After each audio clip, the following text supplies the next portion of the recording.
So, welcome back to the session. Hope I am audible as well as visible to you all, right?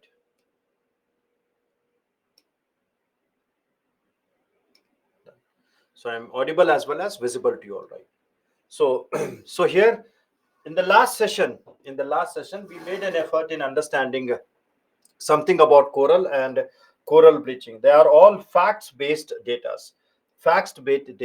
and also something which is relevant for your exam point of view.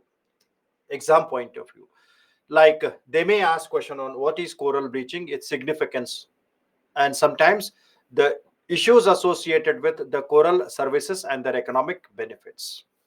And sometimes they may ask a question on the wetlands, their significance, and significance of wetlands in Indian part, where it provides better services in the context of groundwater management as well. Now, those are something which are factual based plus something current affairs were linked with that. Now we'll move on to something called as a biodiversity hotspots. In the initial class, we discussed something called as mega biodiverse countries. Mega biodiverse countries are where the countries are rich in biodiversity and they are having endemic species, and they have a coastal area along its surroundings. That is, marine ecosystem is required. Now, here we talk about biodiversity hotspots. So, it is not a country. So, when we talk about mega biodiverse country, it was a complete country which was considered as mega biodiverse.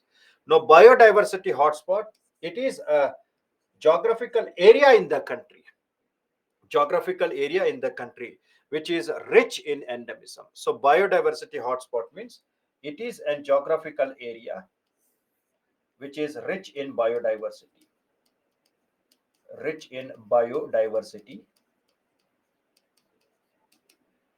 and it is also rich in endemism. Endemism means native species, right? Rich in endemism, rich in endemism. Yes, 17 mega biodiverse countries are there. You should remember that. Not all, number is important. Rich in endemism, that means native species. Native species. And also, these biodiversities, as they are rich in endemism, they also have the threat of survival.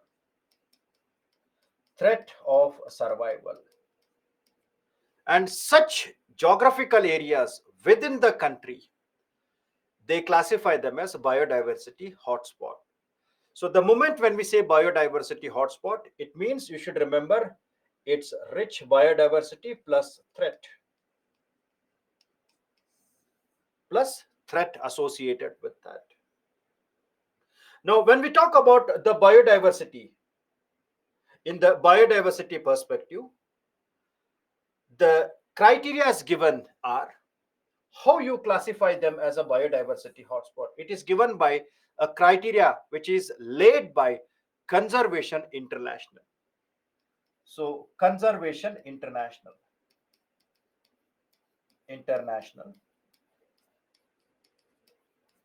has set up two criteria to classify any geographical area which is referred as a biodiversity hotspot. Now, the first criteria is that area should have 1,500 plant species endemic to it. It should have at least 1,500 plant species, which is endemic to that area. Endemic to that area. And the second criteria is 70% of its natural habitat is destroyed. 70% of its natural habitat is destroyed.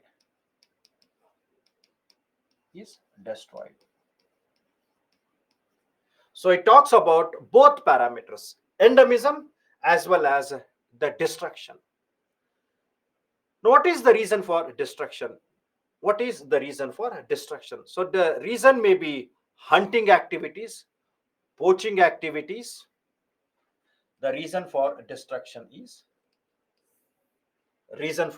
destruction is they can be hunting and poaching of the animals, hunting and poaching of the animals,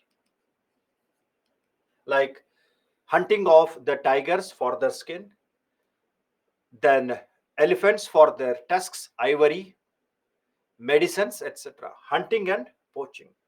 Now, second one is maybe because of fires which keeps on going there, forest fires which are there. Third, maybe because of deforestation in that areas. Deforestation. Deforestation in that areas. Endemic means they are native to that area. Endemic means native to that area. Native to that area. That particular area only. They are particularly in that area only. Right? Their gene pool is confined to that area. Their gene pool is confined to that area. They may be have introduced in some other countries, but they are native to that region. Take an example of potato. Potato are there in India. So potatoes are not the native of India. They are from Bolivia or Peru, that is South America. If you take chili, chili we find in India, but they are introduced in India. Their native is again in some other countries. If you take coffee, coffee is introduced in India, but its gene pool is in Africa. So it is native to Africa. Is it clear? So native means whose endemism is confined. Maybe they have introduced to some other areas, but they are originally confined to that geographical area. We refer that as gene pool, native.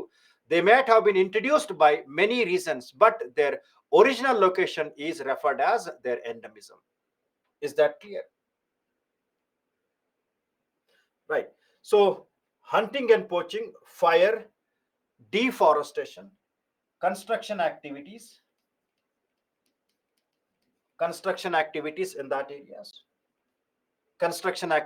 in that areas, maybe road construction, hydroelectricity construction, etc., or shifting cultivation,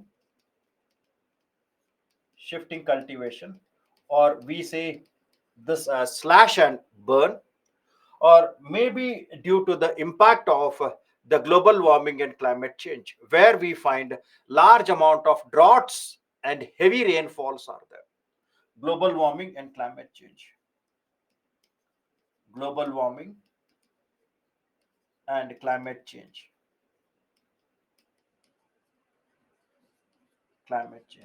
Apart from that, maybe due to earthquake, landslides, etc. Maybe due to earthquake, landslides, volcanic activities, volcanism, etc. So because of all these reasons, we find they are being destroyed. 70% of their natural habitat is destroyed. And such geographical areas, we refer them as the biodiversity hotspot. And if you take the present number of biodiversity hotspots on the earth, there are more than 34 biodiversity hotspots on the earth. More precisely, we say 36 are there, but UPSC will never ask you 34, 35, 36. You have to remember that there are biodiversity hotspots which are more than number 34. Absolute numbers will not be asked. So more than 34 are there. And out of these 34, 4 biodiversity hotspots are in India.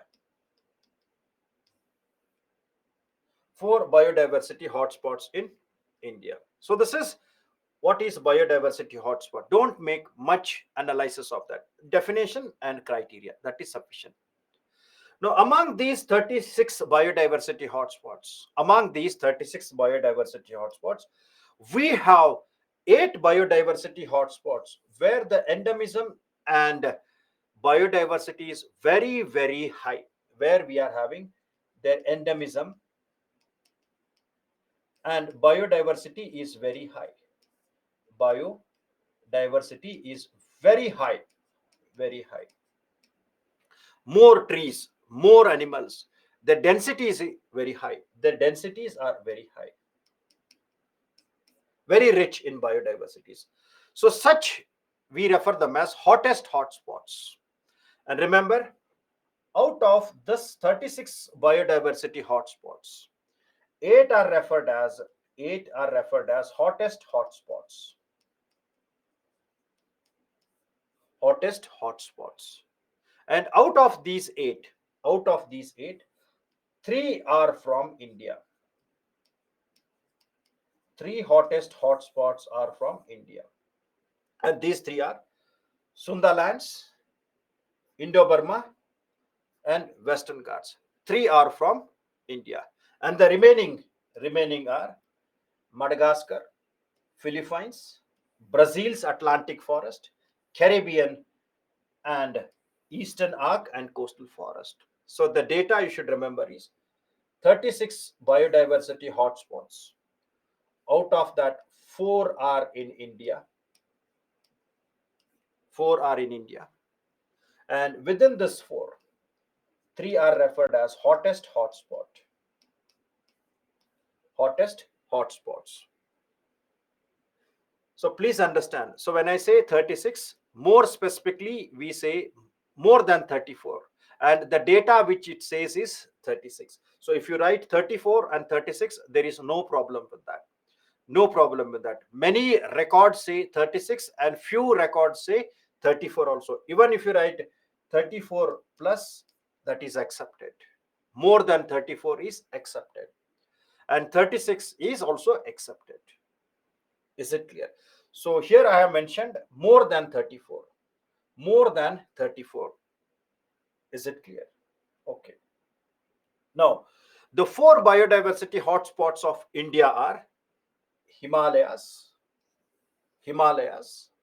Indo-Burma. And when you talk about this Indo-Burma, you should remember that entire northeastern except Assam. Assam is not included in that area.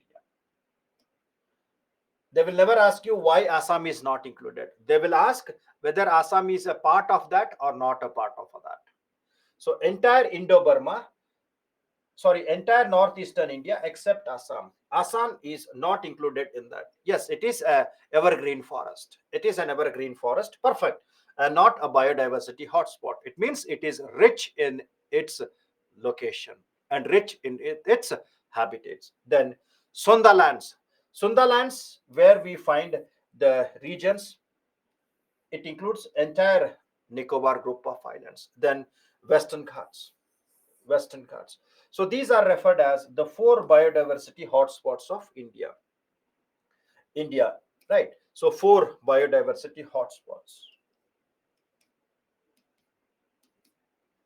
Right.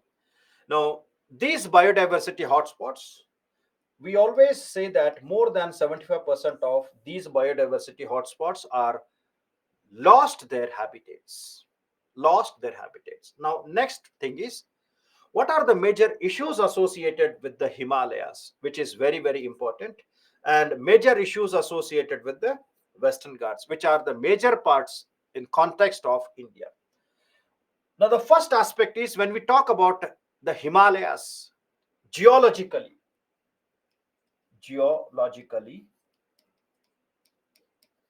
it was formed when the Indian plate collided with the Eurasian plate. When Indian plate collided with the Eurasian plate, that is the collision. And after the collision, Indian plate has not stopped. It is still grinding beneath the Eurasian plate. Indian plate is still grinding.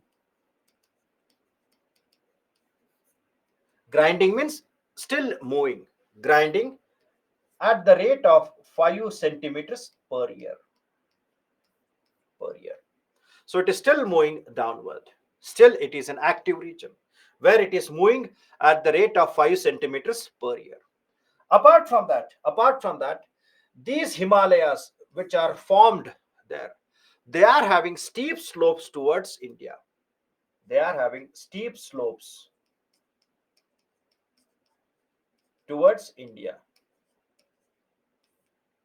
right? And if you see the Himalayan areas, if you see the Himalayan areas, they are recently formed. It means that the Himalaya is referred as the youngest fold mountain. Youngest fold mountain. It means that the soils of the Himalayas are unstable. The soils of the Himalayas, they are unstable. Unstable. And it means that they are vulnerable for landslides. They are vulnerable for landslide naturally, right? Now, as the Indian plate collided with the Eurasian plates, it is a boundary where the two plates are meeting. It is the margins of the plates, and hence it is a margin as well as subduction. So this region is vulnerable for earthquake. This region is vulnerable for earthquake. So it is vulnerable for landslide. It is vulnerable for earthquake. Then, as the Indian plate is still moving beneath the Eurasian plate, so this grinding action is creating a friction, and this friction triggers landslides. So this friction triggers landslides, right? Now this Himalayas always have the earthquakes which are dominant, and these earthquakes can also trigger landslide. It can also trigger landslides. So we find that region is dominant with the landslides and dominant with the earthquake. So issues here: earthquake, landslide, landslide. Now the third major issue associated is, it is not only land which is moving on the top portion, the land is subsiding also. If you have the memory of Joshimat subsidence, that is also the part of Himalayas. So the land is subsiding. The third major problem is land subsistence. Land subsistence, which is moving down. Then the fourth major issue is deforestation due to construction activities. Deforestation. Deforestation activities. Then overgrazing in that areas. Overgrazing in that areas. Overgrazing in that areas.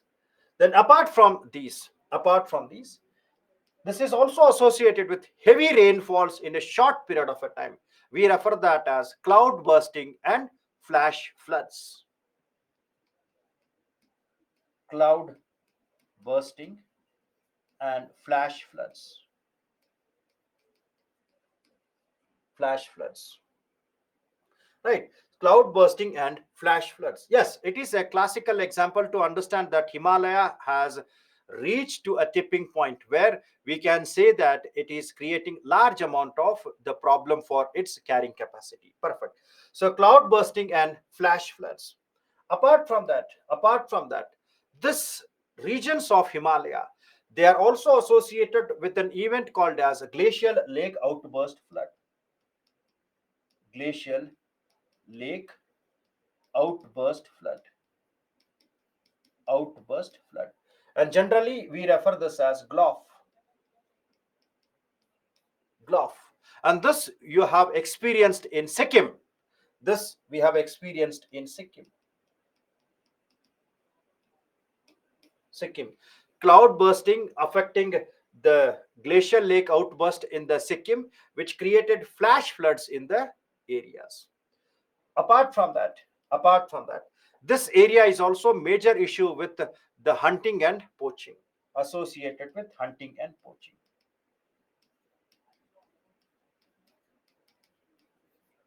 hunting and poaching. So hence these are referred as the major issues associated with Himalayas: landslides, land subsidence, deforestation, overgrazing, cloud bursting, flash floods, glacial lake outburst, and all. So hence Himalayas are referred as the fragile ecosystems. They are referred as the fragile ecosystems. Fragile means very sensitive ecosystems. Very sensitive ecosystems, right? So if you take the areas, so it is vulnerable for landslide, it is vulnerable for landslide, entire Himalayas. And this area falls under the zone 5 of earthquake, zone 5 of earthquake. So high intensity earthquakes can be seen here.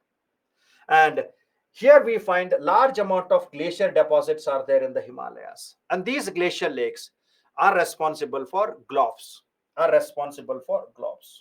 It is something like this. This is high elevated area of Himalayas, and above the Himalayas we find the deposits are there glacial deposits are there. Now, because of the impact of and climate change global warming and climate change, melting takes place in this glacier. So these glaciers, they undergo melting, and when they make the melting, so it is like a water which is surrounded by a thick ice. So boundaries are having ice, within that the melt water is there, and we refer them as glacial lakes. So such water bodies, we refer them as glacial lakes. Glacial lakes. Now, such type of glacial lakes we find in all the parts of Himalayas, and they have increased. They have increased after the incidence of global warming and climate change. Now, these glacial lakes, when they break, these glacial lake, when they break or when they breach, all the water which is accumulated moves downward, and we refer that as the glacial lake outburst flood. Glacial lake outburst flood. So if UPSC asks any question, so you should remember the Himalayas and the major issues. Himalayas and major issues. Now, protection and conservation of Himalayas are done through many action plans, and that I take when I take global warming and climate change. We are having something called as National Action Plan on Climate Change. So, within this National Action Plan on Climate Change, one of the plan is exclusively for Himalayas. One of the plan is exclusively for Himalayas. So when I take global warming and climate change, I'll explain that in detail. So understand Himalayan biodiversity and its major issues. Right. Now, Himalaya is spread in how many states and union territories? The extension of Himalayas, the spread of Himalayas. In how many states and union territories? Fast. How many states and union territories Himalayas is spread? How many states and union territories of India? It's not 6. You don't get confused with that. 2 union territories are there, that is Ladakh and Kashmir. But how many states? How many states? See, simple to remember. Simple to remember. Entire northeastern states, that is 7 sisters. Northeastern states means 7 sisters. You can remember the 7 sisters, right? Plus Sikkim, West Bengal, 2. Sikkim, West Bengal. Then Uttarakhand and Himachal Pradesh, another 2. So totally 11 states, 11 states, and 2 union territories, Ladakh and Kashmir. 2 union territories. Is it clear? So it is spread in 11 states and 2 union territories. I hope you will remember that for a longer period of a time, right? Dinesh, Satyanarayan, Ketan. I think you will remember that now.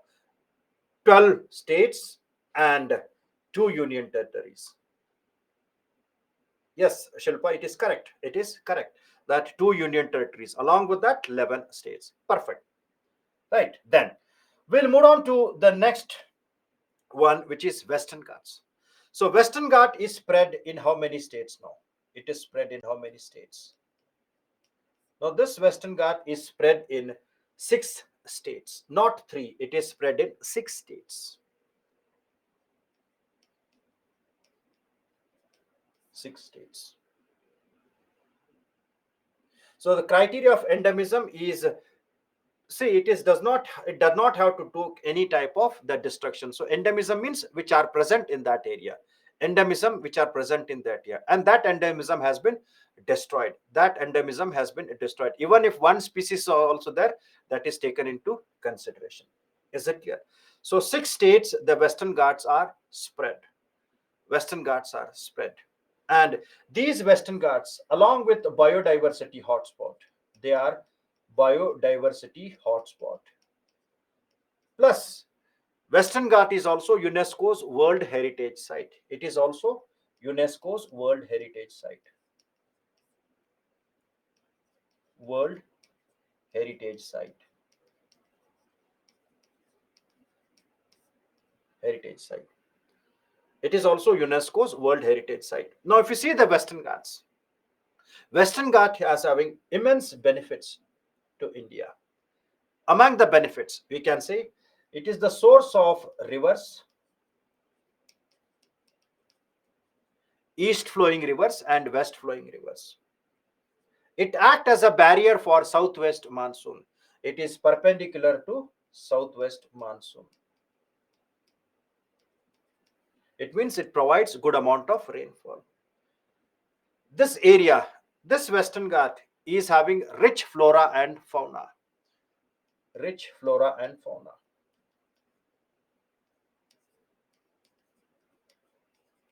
Fauna.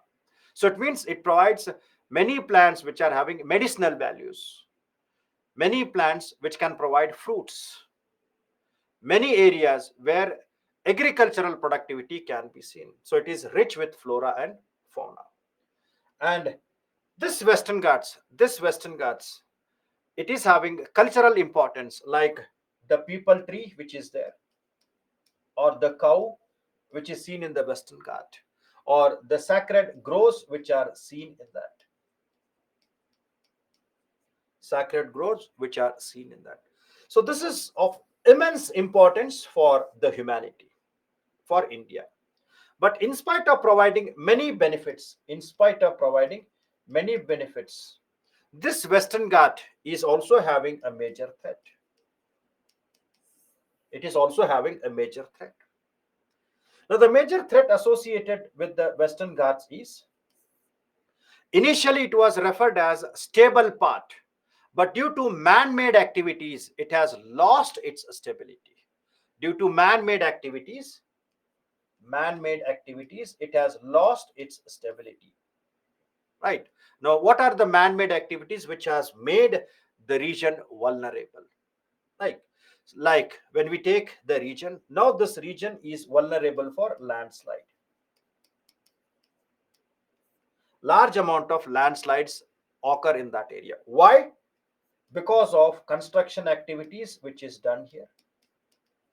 Construction of hydroelectricity projects, construction of roads which has taken place. Then landslides due to mining activities, illegal mining activities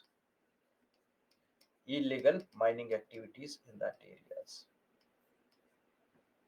And landslides because of the deforestation of the forests. Deforestation. Deforestation. Landslides because of shifting cultivation which is taking place there. Shifting cultivation which is taking place there. Overgrazing in the areas.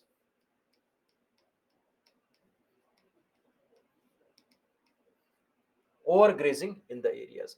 Deforestation, illegal transportation, everything have been seen. Now, This area is not vulnerable for earthquake because it is not the boundaries of the plates.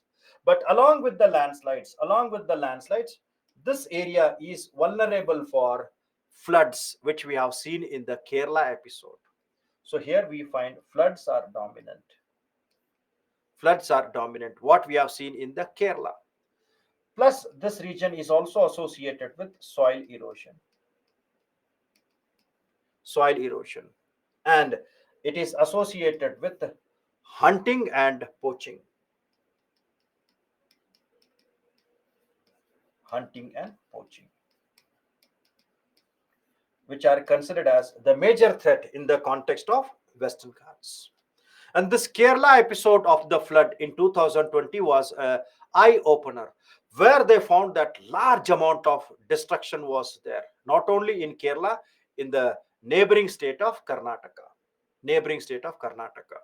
So this destruction was continued since from long, and hence government decided that we have to make protection and conservation of this rich biodiversity, because it is not only a biodiversity hotspot, it is richest biodiversity hotspot.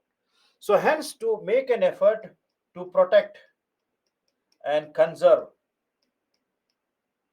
this rich biodiversity, government set up the committees. And two committees you should remember. The first committee is referred as Gadgil Committee. First committee is referred as Gadgil Committee.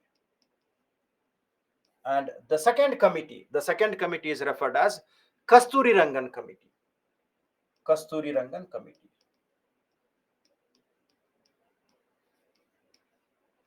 Rangan Committee. So these two committees you should remember.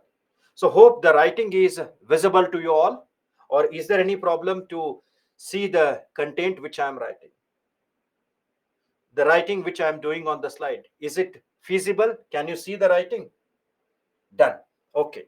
So protected, to conserve that. To protect and conserve, two committees were done. Perfect. So I'll be using yellow and green only. Right. Then.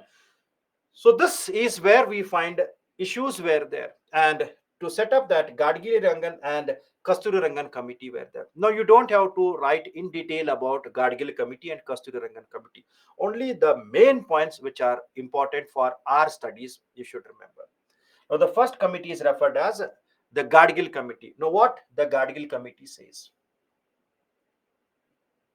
What the Gadgil committee says? Now according to Gadgil committee, it has defined entire Western Ghats. It has defined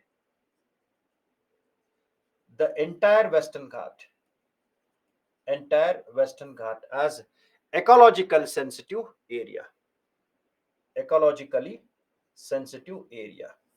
Entire Western Ghats as ecological sensitive area.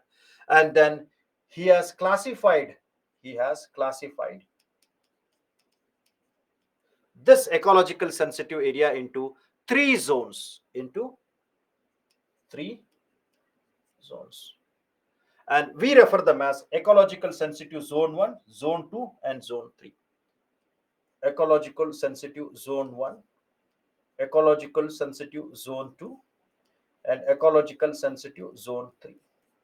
It has classified all that into three zones. See this.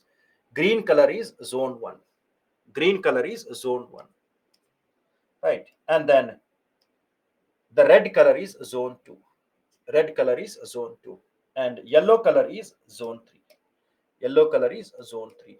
He has classified the entire Western Ghats into three zones. And he says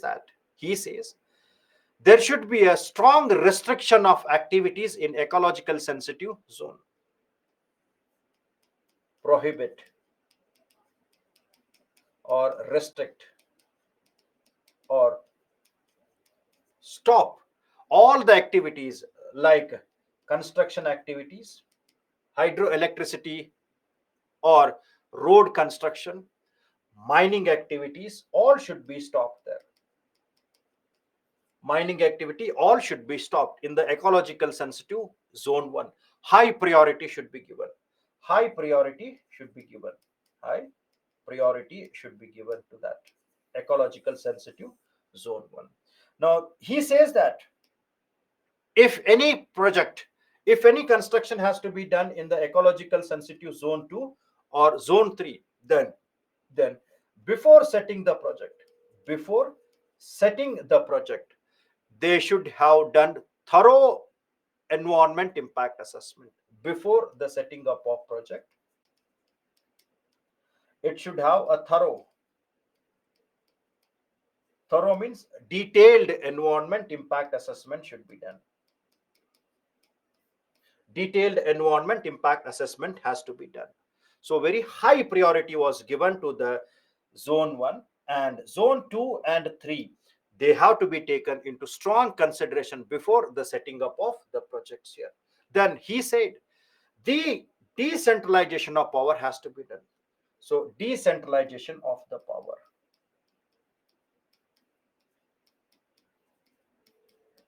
decentralization of power should be done, and more power should be given to the local people, more power should be given to the local authority, more power to local authority,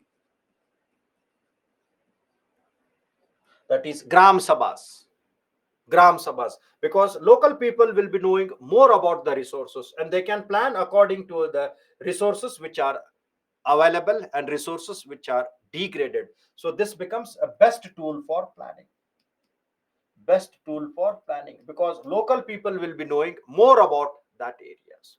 Then it also recommended that monocropping should be not allowed. So he says that no monocropping, no monocropping, no monocropping. So what is monocropping? Monocropping means growing only one crop. So whenever when you grow only one crop, all other areas, the grasses and all other areas are destroyed either by using pesticides, insecticides, or removing them from the agricultural field. Now, when you remove them from the agriculture field, in the monocropping, loss of biodiversity will be there and exposure of land will be there. And when the land is exposed, then the erosion will be more. If the land is exposed, erosion will be more. So large amount of soil will flow from the Western Ghats uplifted area. So hence he says that there has to be no monocropping. So cultivate 2 or 3 crops at one time. Cover the land area. Cover the land areas. So by this, he made the 64% of the entire Western Ghat as protected area. As protected area. 64% he referred that as protected area. See this green color, which was very high protected. And for this, local people opposed, local people of the 6 states, they opposed, they opposed the Gadgil committee. Why? Because in the name of conservation, if you don't do economic activity, then they will lose employment opportunities. Because at one time when we say sustainable development should have both the factors. Economic development should also be there and environmental concerns should also be there. You can't do environmental protection by scrapping the economic activities, because that will hinder their employment opportunities. So that's why these peoples, they raise their voice against the Gadgil committee, claiming that this committee, where it says 64% of protected area, and that will hinder their economic development projects, if they are not constructed, that will affect agriculture, that will affect their other activities. So hence they opposed this Gadgil committee. Now to review this Gadgil committee, to analyze the inputs to this Gadgil committee, to check what should be done in that, the second committee was set up by the government. We refer that as Kasturi Rangan committee. Kasturi Rangan Committee. The second committee is referred as Kasturi Rangan Committee. Now, this Kasturi Rangan Committee studied all the Western Ghats and he has classified the Western Ghats into 2 sectors. Not entire Western Ghat as ecological sensitive zones. He has classified the Western Ghats into two parts. Two parts. That is the natural landscapes where the forests and all mountains are there. Natural landscape. Natural landscape. Where we find mountains, valleys are there. And the second group is where the human settlements are there as cultural landscape. Cultural landscape. Where human settlements are there. Where human settlements are there. Cultural landscape. And he says that in this cultural landscape, if there are any type of national parks are there, if any types of wildlife sanctuaries are there, so these cultural landscape should have ecological sensitive areas. These cultural areas should have ecological sensitive areas surrounding the protected regions, surrounding the protected areas. So hence the protected area total protected area according to Kasturirangan committee is not as much as what the Gadgil committee has said. So the total protected area which is included in the human settlements, that is cultural landscape, which makes it around 37%. 37% is protected area. And even this is also opposed by the people. People opposed this also. Even this is also opposed. Why? Because they say that 37% of the Western Ghat, which is spread in 6 states, is still very large area. This 37% which is spread in the Western Ghat is still referred as a large area. And hence they have started opposing even the Kasturi Rangan committee as well. So these are the two committees which you should remember. Right. The points are Gadgil committee. It is also referred as Western Ghat Expert Ecological Panel. Gadgil committee. It is also referred as Western Ghat Ecology Expert Panel. Entire Western Ghat is declared as ecological sensitive area with three zones: ecological sensitive zone 1, zone 2, zone 3. Complete ban on mining in zone 1 and regulation of mining in zone 2. Regulation means restricting in zone 2. And zone 3 also EIA has to be done. Ban on monocropping. Ban on monocropping. Decentralizing and giving more power to the Gram Sabha. And remember, according to Gadgil committee, the protected area of the Western Ghat is 64%. 64%. And this was opposed. And hence the government set up a committee called as High Level Working Group. And this High Level Working Group is also referred as a Kasturi Rangan report. And here it has classified the entire Western Ghats into two categories, that is cultural landscape and natural landscape. Cultural landscape where we find certain human settlements are there. And he says that in these cultural landscape, there should be ecological sensitive areas. And he says that these sensitive areas, ban on mining, quarrying, and air polluting industry should be done. These should be restricted. And large construction activities should not be done there. Right? So construction activities when we they but if you are taking any townships, if you are constructing any habitation areas there, they should be banned because they will destroy the entire Western Ghats. So according to the Kasturi Rangan committee, the protected area in the Western Ghat, it makes 37%.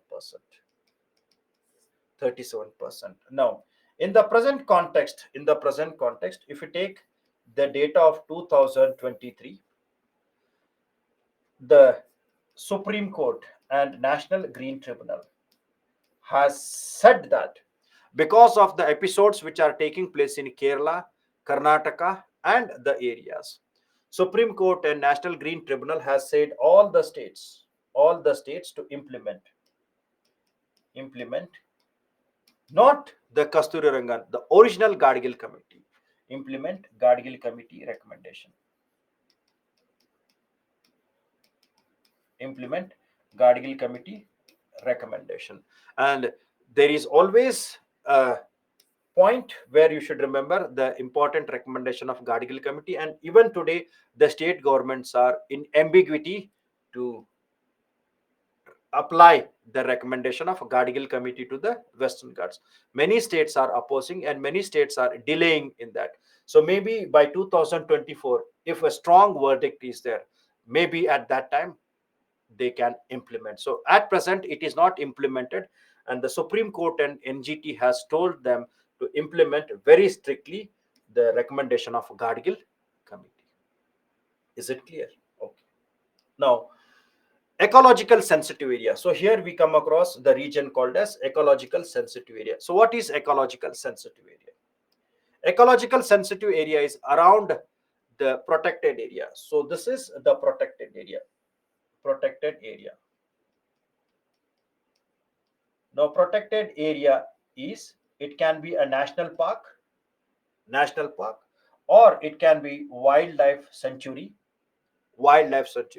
or it can be biosphere reserve. So we refer them as the protected areas. So surrounding the protected areas up to 10 kilometers, up to 10 kilometers, up to 10 kilometers. So this area is referred as ecological sensitive area. Up to 10 kilometers, we refer that as ecological sensitive areas.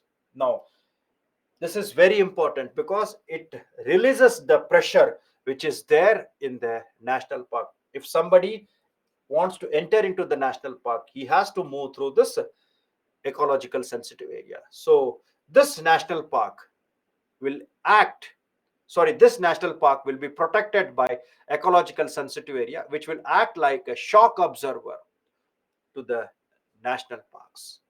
So it is located within the 10 kilometers of the protected areas, and this is notified by Ministry of Environment, Forest and Climate Change. Ministry of Environment, Forest and Climate Change. And it will create a shock observer or cushion to the protected areas. Hunting and poaching and deforestation becomes difficult to cross the ecological sensitive area and enter there. Then it will act as a transition zone from high protection to less protection. Transition zone, high protection to less protection zone.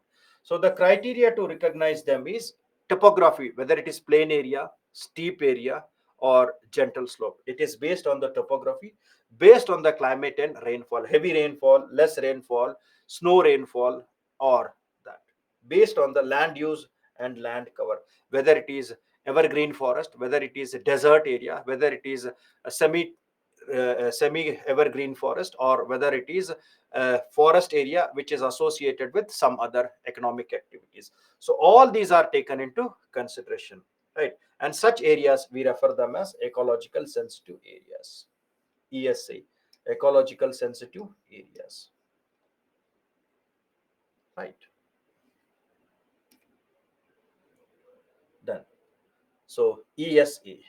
Then we move on to hope spots. Now, don't confuse hope spots with what we say the hot spots. Hope spots are the areas in the marine ecosystems. Hope spots are the marine areas. So it is an initiation of IUCN, International Union for Conservation of Nature, and Mission Blue. It is an area of the ocean that needs special protection, that is marine area, special protection. And in the context of India, we are having two hope spots. Two hope spots are there. One is the Lakshadweep in the western side, Lakshadweep Islands, and in the eastern side, Andaman and Nicobar Islands. Andaman and Nicobar Islands. So these are the two hope spots of India.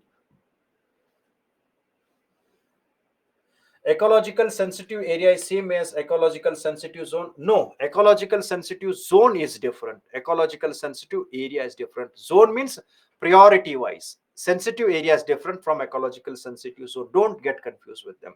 Zones are different, which are classified by the Gadgil committee, and ecological sensitive areas are classified or restored by Ministry of Environment, Forest and Climate Change. We are implementing ecological sensitive areas, but we are not implementing ecological sensitive zone. Both are two different things. Don't get confused. Don't get confused. Ecological sensitive areas are being implemented. We are having many ecological sensitive areas, but we don't have any ecological sensitive zone because we are not implemented till the Gadgil committee. Zone is different, area is different. Right. So India has two hope spots. Right. Now, next we moved on to something called as bioinvasion. What is bioinvasion and what is the significance of that? Now, understand this bioinvasion. The moment when we say bioinvasion, it is about introducing, it is about introducing, introducing any plant, introducing any plant, any animal, introducing any plant, any animal, or pathogen. Pathogen means disease causing. Pathogen. Introducing any plant, animal, or pathogen out of its natural range. Out of its natural range. In some other areas. That is, from its natural range to out of its natural range. You are introducing it in this areas. Out of its natural range. And this introduction can be, this introduction can be accidental. It can be accidental. Accidental. See, hope spot, just remember, they are the areas which are rich in biodiversities, but they are not on the land, they are inside the water. Rich biodiversity inside the water, not on the land, inside the water, marine biodiversities, right? So they can be introduced accidentally, like this is an island. Now here you are having a coastal path. Now sometimes when we make a trade, the vessel reaches to the island, and sometimes these animals and plants, they get attached to these vessels or ship. Now when the ships comes back to this coastal area, to the country, from island to the country, it may carry these species. We refer that as accidental. Accidental. Or it can be deliberate. Deliberate means purposeful, or it can be deliberate, that is with purposeful, deliberate or purposeful. Now when they are introduced into out of their range areas, what they will do? So when they are introduced in that areas, so they will make environmental harm and ecological harm. They will make environmental harm or economical harm. Economical harm. Second, they can harm the species which are native there. So they can harm or reduce the native species. Native species in which they have introduced. Native species of this species. Third, there is all possibility that they can completely eliminate the native species. They can eliminate the native species. So hence bioinvasion or alien species is considered as the major threat to biodiversity. major threat to biodiversity.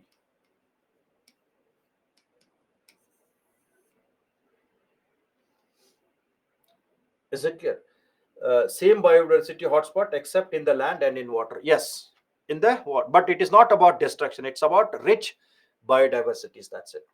So any alien species, bioinvasion, when it is introduced either accidental or deliberately, which can make loss in the area where they have introduced, or it can completely wipe up the native species of that area. Such types of the invasions, we refer that as bioinvasion, which can harm and destroy the areas where they are introduced. So hence it is referred as arriving. They arrive there either accident or deliberate. Then they survive them in all the type of environmental conditions and they thrive them. Thrive them. Now, if you see the characteristics of this alien species, if you see the characteristic of alien species, they are having the capacity of rapid reproduction and growth. It means that they are having high dispersal power. They spread very fast. They grow very fast, and after growing, they spread very fast. Dispersal means they spread very fast because they do not have any competition with the local community, no competitor with the local part, and they are having phenotypic plasticity. So what is phenotypic plasticity? They can adjust to any type of changing environment. So these alien species, they can adjust to any type of changing environment, any type of changing environment, changing environment, right? And also they have having ability to survive on various type of food habits. It means that they are having very broad niche. They can survive on any type of food habits. So they don't have competition, no competition. They can survive in any type of food habits. They can adjust to the environmental conditions, and their dispersal capacity is also very, very high. And that is where they can be more dangerous in the areas where they are introduced. You can give corona as one such example. One such example, not completely. You can say that is also one type of invasion, one type of invasion. So such types of invasions can threat to the biodiversities. We refer that as bio invasion. Bio invasion. Is it clear? Now, if you see the examples of that, we are having the examples of the deliberate as well as accidental. The is accidental is this zebra mussel. It is the native of, it is the native of Ukraine and Russia. And from Ukraine and Russia, it has been introduced in many parts of the world. It has introduced to many parts of the world. Many parts of the world. It is accidental. It is accidental. Then cane toad. This cane toad is the largest toad in the world. It is the largest toad in the world. And this cane toad is native of Central America. It is the native of Central America. And from Central America, it has been introduced to Australia, and other parts. Other parts. It has been introduced to Australia and other parts. That is again accidental. The same is case of water hyacinth, which is seen in the lakes where it is covering entire lakes here. So this is also an alien species or bioinvasion. These all are accidental. Now we also have an evidences of deliberate. Deliberate means purposeful. Deliberate means purposeful. So the example of deliberate is we have something called as Hawaiian Islands. Hawaiian Islands. So these Hawaiian Islands, during when they were ruled by imperial powers, it was a colony of imperial power. So this Hawaiian Islands, they used to grow sugarcane, and there was a threat to the sugarcane from rats. So there was a threat to the sugarcane from the rats. Now, to control the population of rats, to control the population of rats, deliberately, with purpose, they introduced mongoose in that areas. They introduced mongoose in that areas to control the population of the rats. It controlled the population of rats, but now the mongoose has become the major problem in Hawaiian Island. Now this mongoose has become major problem in the Hawaiian Islands. So this is called as the deliberate type of the bioinvasion. Now, if you see the data, the report which is given in the context of India, the data which is given as per 2023, in India, we find the invasive plant species,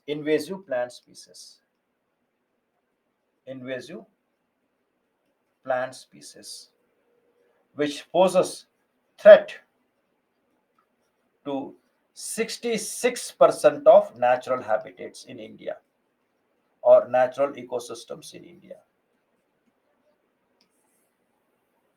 Remember the statement. In India, 66% of the natural systems or natural ecosystems are having a threat of invasive species, which can destroy the natural ecosystem if we don't control these alien species in the context of India. Now, in the context of India, we are having the alien species. Examples are Prosopis juliflora. Example is Prosopis juliflora.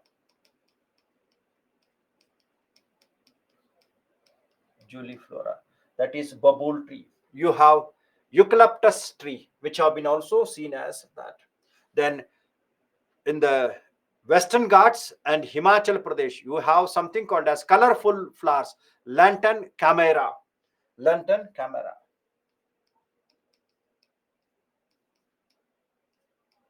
which is an alien species in India. So we have many which are seen as alien species which have been threat. And according to the reports, this bioinvasion or alien species is considered as one of the major threat for loss of biodiversity. This bioinvasion is considered as one of the major threat for loss of biodiversity. Not only in India, in the world, not only in India, in the world. It is the major threat for the loss of biodiversity in the world, not only in India. Is it clear? Now, causes of biodiversity loss: mosquito fish, water hyacinth. See, the moment when we say water hyacinth, it has been the native of, some say it is America, some say it is from Europe, right? So we can say it is from America and Europe which has been introduced, right? So all these are referred as the native species. Now, causes of biodiversity loss. Now, the moment when you talk about the biodiversity, understand the benefits of them. Now, when you are writing benefits of biodiversity, you have to reconnect the services which are provided by ecosystems. They are the same. Benefits, when you are writing about biodiversity, they are nothing but the services which are provided by ecosystem. The benefits of ecosystem or services of ecosystem, both are the same. Now, the causes of loss of biodiversity loss: one is natural cause, maybe because of floods or earthquake which takes place in that areas. Now, example in Assam, where large amount of floods were there, because of which there was a problem with rhinoceros, and sometimes maybe due to heavy floods, submergence will take place in that area.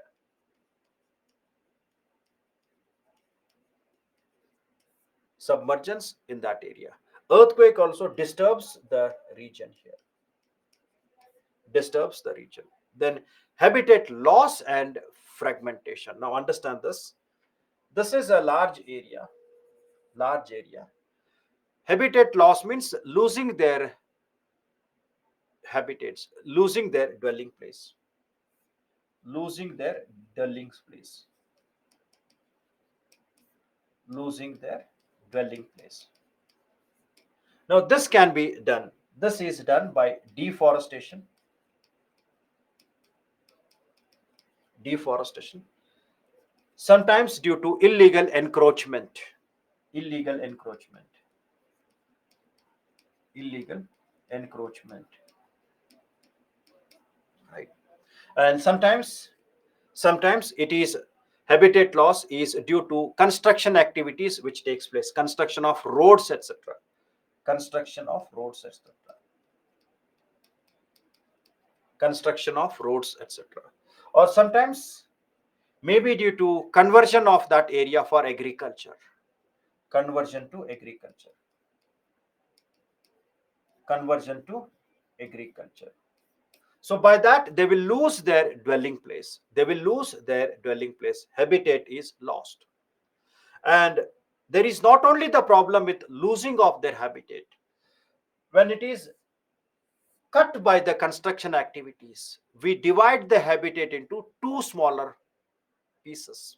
So this big area is converted into two small parts, and we refer that as fragmentation. They are not only losing, they are not only losing their habitats, they are not only losing their habitats, the habitats are divided into two parts, which we refer them as fragmentation. Fragmentation. Now, when there is an issue of habitat loss and fragmentation, so these animal species, they do not have sufficient food, they do not have sufficient water, they do not have sufficient niche for their survival. So what they will do, they will leave their natural habitat and they enter into human dwelling places, they enter into human dwelling places, dwelling places, or they leave their protected area and enter into unsafe areas, they leave their areas and enter into unsafe areas, unsafe areas. And that will lead to something called as conflict with human beings. We refer that as man animal conflict. So this will lead to man animal conflict. And this man animal conflict is the reason for loss of biodiversity.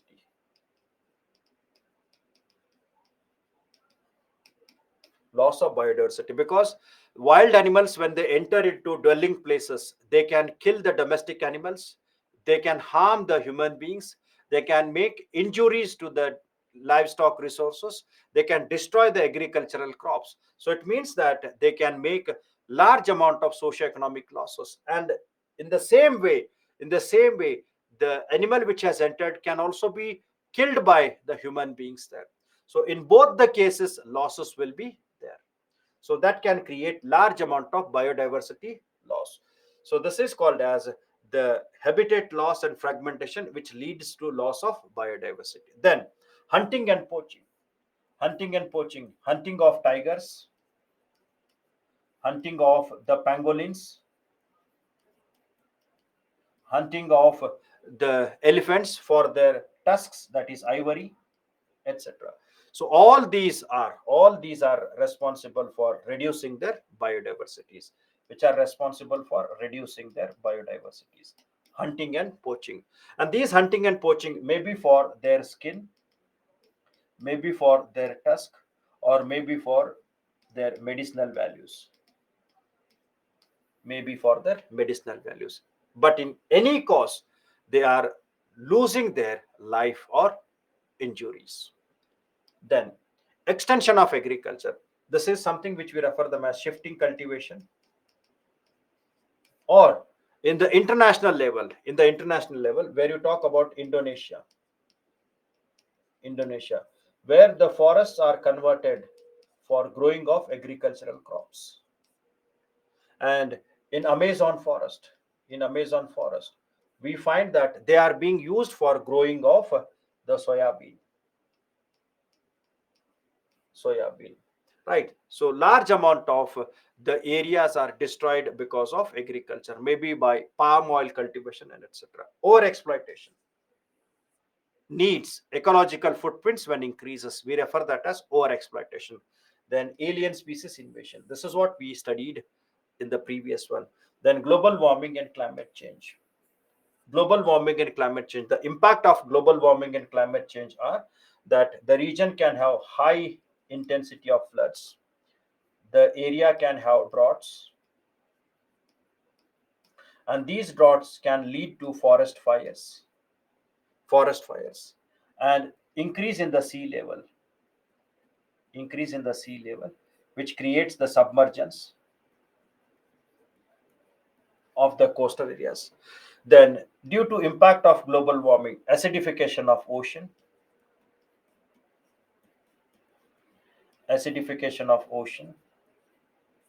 which can lead to loss of biodiversities, right? And many events like GLOFs, glacial lake outburst, floods, etc. So large amount of biodiversity losses are there due to global warming and climate change. Increasing temperature also, increasing, if you see temperature, and this temperature which has increased due to El Nino and all, which is leading to coral bleaching.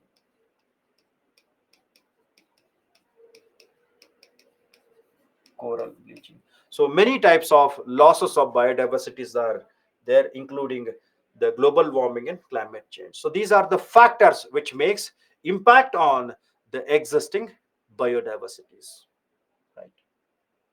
Then mass extinction, a term which is very very important.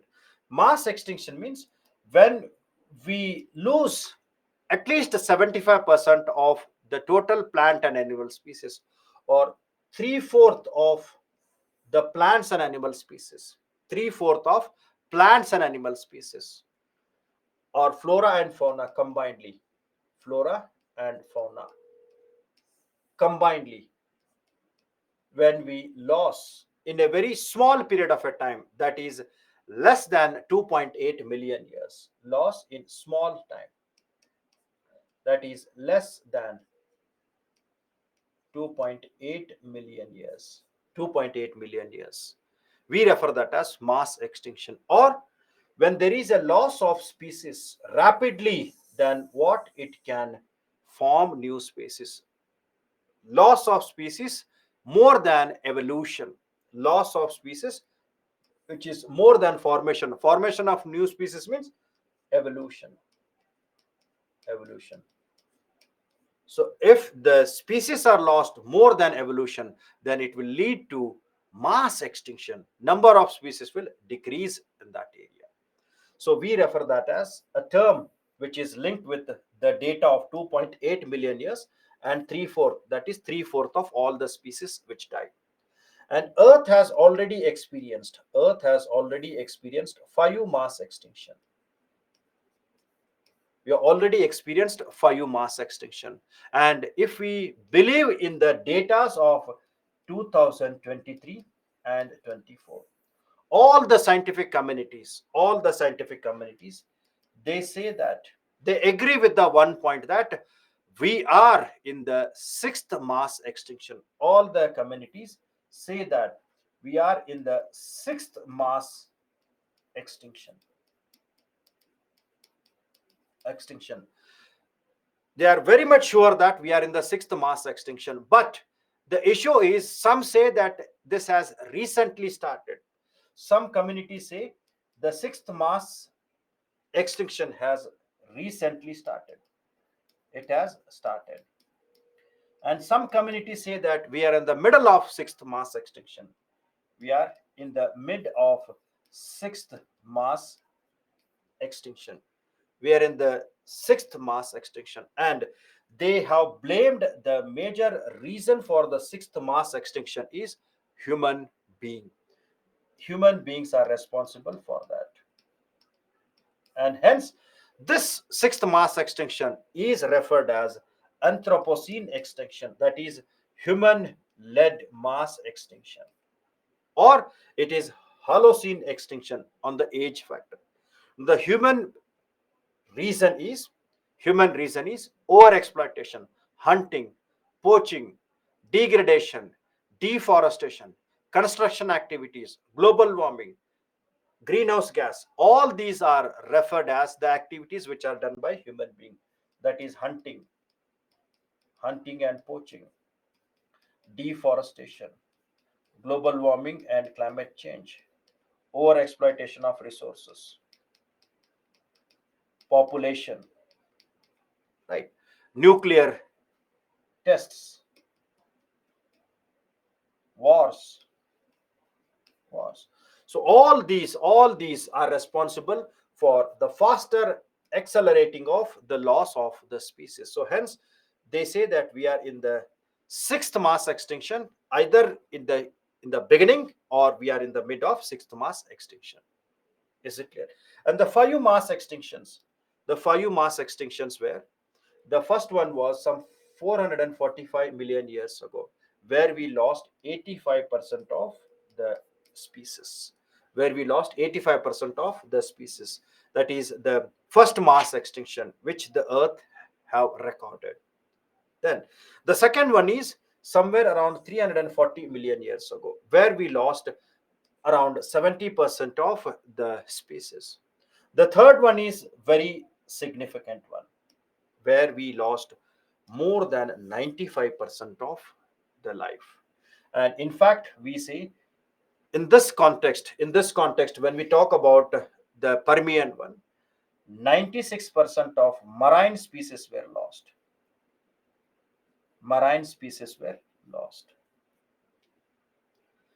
And hence it is also referred by a term called as great dying.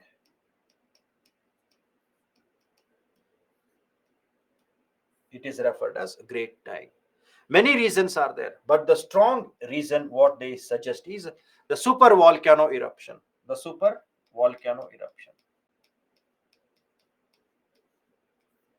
which released large amount of gases, and these gases, when they entered into ocean, they make the ocean poisonous, and hence 96% gases which entered into ocean, and that make the poisonous, which led to more than 96% of marine loss. Then somewhere around 200 million years ago, 76% of the life was lost. We refer that as the Triassic one. Then the recent means some 65 million years ago. So this is where the fifth mass extinction is done. Fifth mass extinction. And this is referred as something called as Cretaceous Paleogene. K means Cretaceous. Cretaceous Paleogene mass extinction. And they say that the major reason for this mass extinction is asteroid impact. Asteroid impact.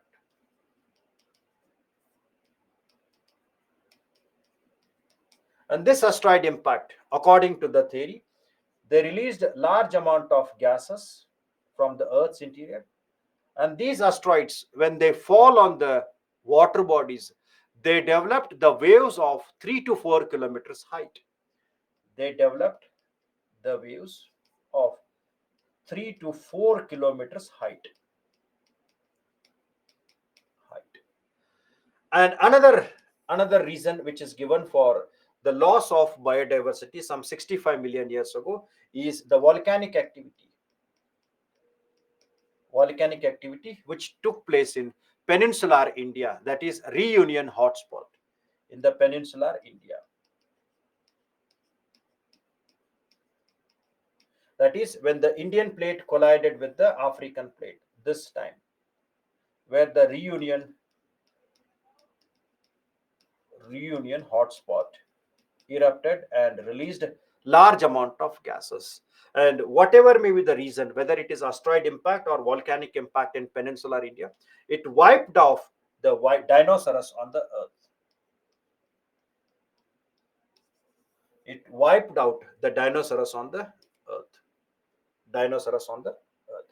So we refer them as the five mass extinction, and including the one which is man-made, which is referred as the Anthropocene extinction, right?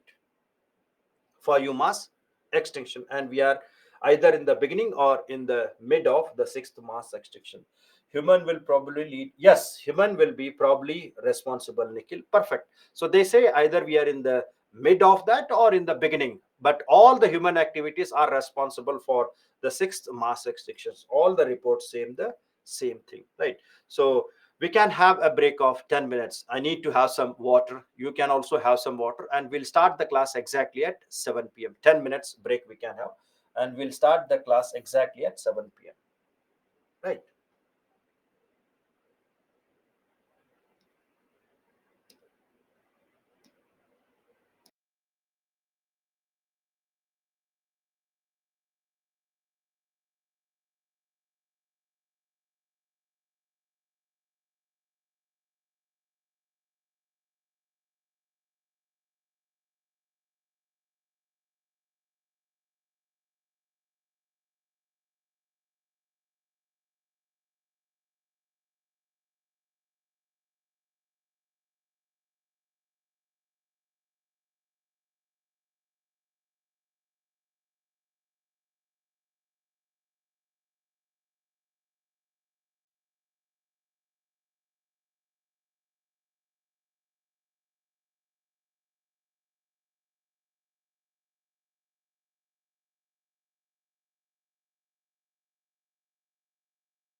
Okay. Welcome back to the last 1 hour session. I appreciated your patience since from morning you people are sitting and making your all your efforts to take up the data and content. I appreciate that part. Really, it is a appreciable thing because sitting from morning 10 to evening 8, it is technically very very difficult. And if you take even the 60% of that patients, I think there is no difficulty for you people to crack the UPSC examinations. You make the patients with the productivity, you make your patients what you are showing a very fantastic type of the patients you people are having. It is technically not possible to sit up to 8 from 10 to 8. So those who are staying from 10 to 8, I really appreciate the patience what you people are showing in the context of understanding the subject, and that too a subject which is having both aspect of the facts as well as very few concepts are there. Appreciate that part. We'll move on from where we have left. Hope I'm audible as well as visible to you all. Right. We completed something called as the mass extinction. Now, here we knew that the biodiversity is under the threat, and we have experienced 5 mass extinctions. All the reports suggested in 1940s, 1950s that the biodiversities are under the threat. So we needed an international institution which can provide the scientific data and assess. We needed an international institution which can make the effort to provide the data, provide the blueprint to the countries in the context of protecting and conserving the resources. And this thought made the people of the world to create something called as International Union for Conservation of Nature, which is referred as IUCN in the year 1948. And this was created with the headquarters at Gland in Switzerland. Headquarters at Gland in the Switzerland. Now, this IUCN, which was created, is the governing body of protected sites. Protected sites. Conservation. Conservation and sustainable use of natural resources. Governing body of protected sites, conservation and sustainable use of resources. Now, this IUCN provides knowledge base to the countries, NGOs in the context of protecting, restoring, and maintaining the biodiversity. It provides knowledge, tools for conservation and sustainable development. Now, whatever inputs which are given by IUCN, they are used by the countries in making their national framework in conserving and restoring. So, hence, it provides blueprint of conservation and protection for the countries. It helps the countries to prepare their blueprint in regarding the protection and conservation. That means that whatever data which is given by IUCN, whatever information which is given by them, based on that, countries will increase either their national park, either they will increase their wildlife sanctuaries, or they will make the policies or framework for their protection. Framework the protection. Like in India, we have made the policies regarding conservation and protection. Project Tigers, Project Elephants, all these were made only on the inputs which we received from IUCN. Now, this IUCN gives the data along with the protected sites, a very significant data which it gives about the present condition of the plants and animals of the earth.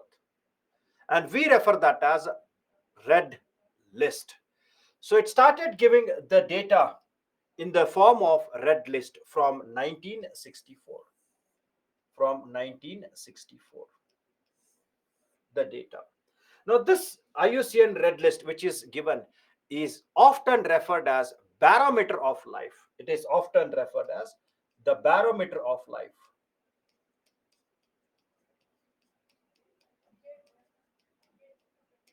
Barometer of the life.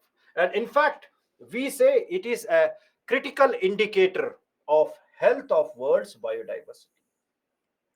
It gives the state and condition of the biodiversity of the world. And it is a most comprehensive information source.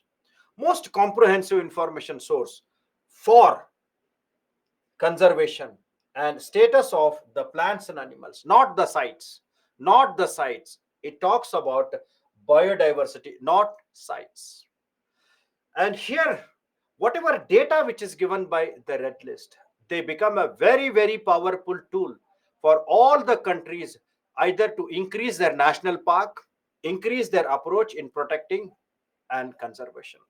So they provide a very vital information to enhance their work in conservation in the context of any type of the preservation which they make. Now, these are the points. Don't elaborate them, keep them as it is. But the point which you should remember is this IUCN red list has classified all the plants and animal species, the status of all the plants and animal species into 9 categories. Into 9 categories. So IUCN red list classifies all the plants and animal species into red list categories into 9 categories on the basis of their numbers and threat of extinction. Now remember here, 9 species means the species which the categories what you have to remember is the first one is called as The extinct. Extinct means no more species are available. Everything is moved. No more species are available. No more species are available. Then extinct in the wild. Extinct in the wild means they are taken out of their natural habitat and protected in somewhere. So these species extinct in the wild, they are taken out of their natural habitat, taken out of natural habitat, natural habitat, and protected in some other areas, protected in other areas, or in separate setting, in separate setting. So they are not found in their natural habitats. So extinct means already no more species is there. Extinct in wild, very few species are there, and they are protected and conserved in separate setting, in separate setting. Now the remaining three categories, which are classified as critically endangered, endangered, and vulnerable. All these three categories are classified as threatened categories. We refer them as threatened categories.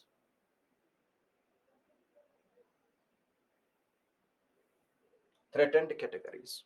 And after that, if the species are more in the number, then we refer them as near threatened. So at least remember these: extinct, extinct in the wild, critically endangered, critically endangered, endangered, vulnerable, and near threatened. Out of these three categories are referred as threatened categories, which consist of vulnerable, endangered, and critically endangered. These three categories. Now, there are criteria to define the threatened categories. Criteria to define the threatened categories. And these criteria are: if any species to be classified as critically endangered, it should have lost more than 90% of population in the 10 years, or less than 50 mature individual populations are surviving, or 50% of its extinction is probable in the 10 years. We refer them as critically endangered one. Then endangered species.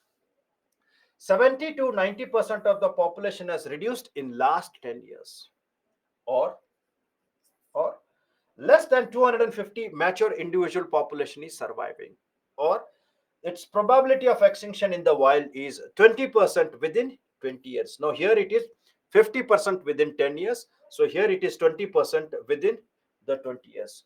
Or then same vulnerable means you should remember that vulnerable includes 50 to 70% of the population in last 10 years, or more than 10,000 mature individual have been lost. Less than that, it means less than 10,000, or probability of extinction of 10% within 100 years. Now there are hundreds of species which are classified in the critically endangered, endangered, and vulnerable.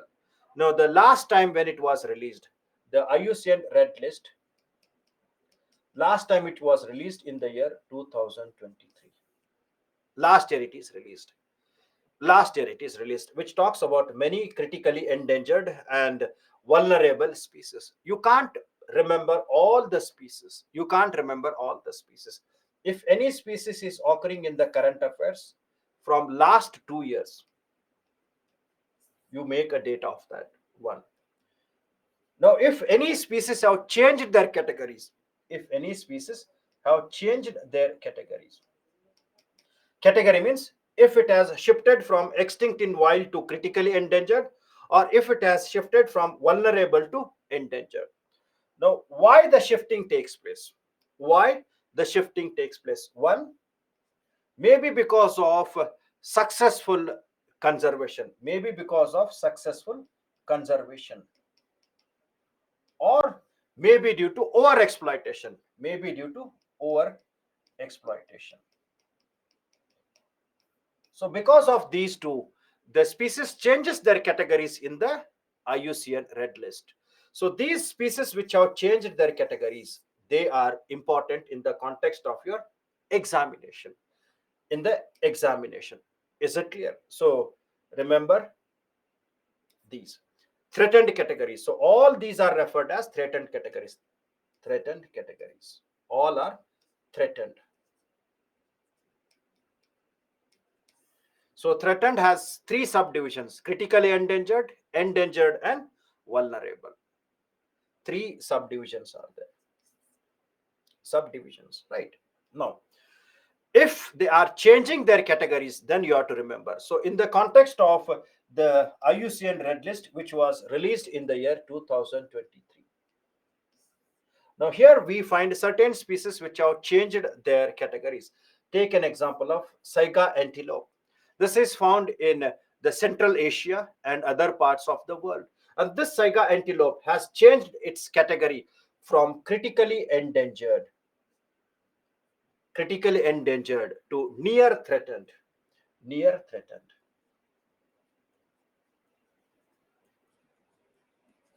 Why? Because of a successful conservation which has been done. So remember, today, Saiga antelope has changed its category from critically endangered to near threatened. Yes, two steps it has been jumped because of the proper work which has been done. Then when you talk about big leaf mahogany, and this big leaf mahogany has changed from vulnerable to endangered. It has changed vulnerable to endangered. So it means vulnerable to endangered. Is it because of conservation or over exploitation? Vulnerable to endangered. Is it because of conservation or over exploitation?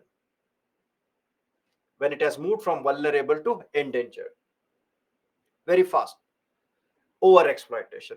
Then we have something called as salmo salar, and this salmo salar is Atlantic salmon fish.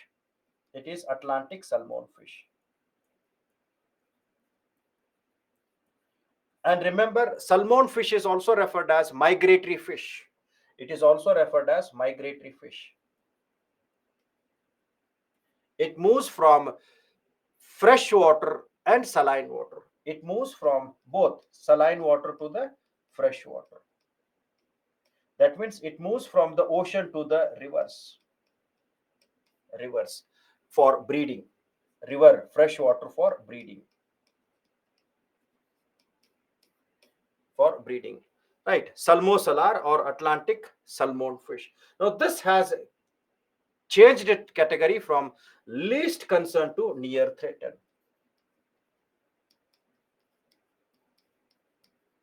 Least concern to near threatened.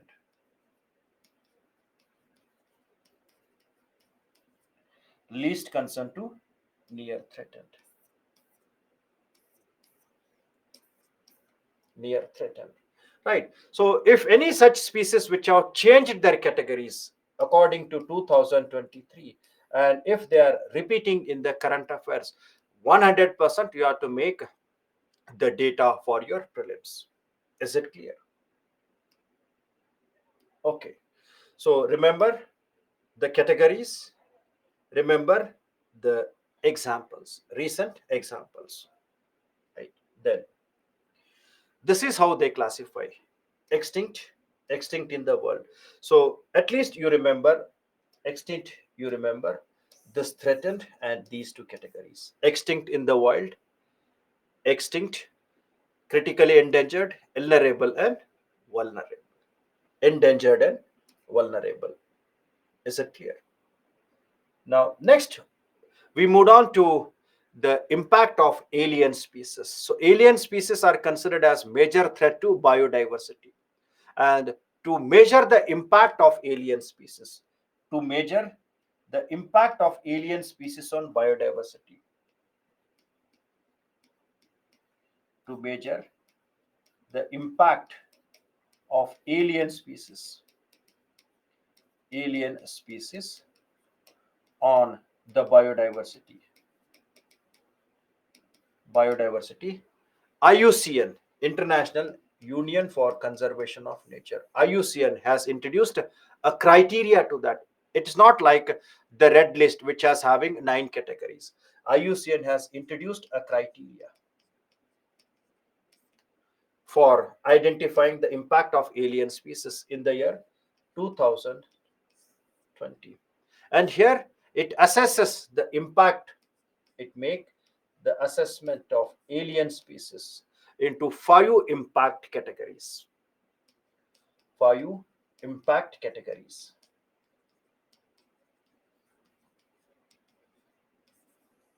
The impact of alien species, yes, they are kicker are invasive. We can find them in many areas. We can find them, right? So 5 impact categories, and we refer this as environmental impact classification of alien taxa, because alien species is considered as the major threat for biodiversity. It is classification the impact of alien species on the environment. It classifies into 5 impact categories. 5 impact categories on the basis of its magnitude of attack, magnitude, and its attack impact on that. Right. And this is applied at the national level, regional level, and global level. So if you remember these 4 points, sufficient. Sufficient. Is it clear? Now, when we talk about the impact categories, so these are its 5 impact categories: minimal concern and massive concern. So massive concern means it is almost all harmful, almost all complete destruction. Complete destruction. Now you don't have to buy it in detail about that. Just remember it consists of 5 impact categories. 5 impact categories. In that, massive is the harmful one. It's almost all detrimental, almost all major threat where it is collapsing an ecosystem or it is wiping out of the native species in that areas. It is called as magnitude less to highest. Less to highest. And it is the work of IUCN and set up in the year 2020. In the year 2020, right? Its objective is to identify those alien taxa which have different level of environmental impact. Identify impact level, then compare them each level, region wise and taxonomic group, then predict the potential future impact of taxa on the region. Predict that if it is continued, then it will have an impact on that. Then aid in prioritization, in management them, reducing them, controlling them, restoring the ecosystem where they are affected. Right. So evaluating of those. Don't elaborate anything. Read them and point to point if you write, that is more than sufficient. Right. Now, biodiversity conservation. Biodiversity conservation. So this biodiversity conservation can be of 2 types. It can be of 2 types.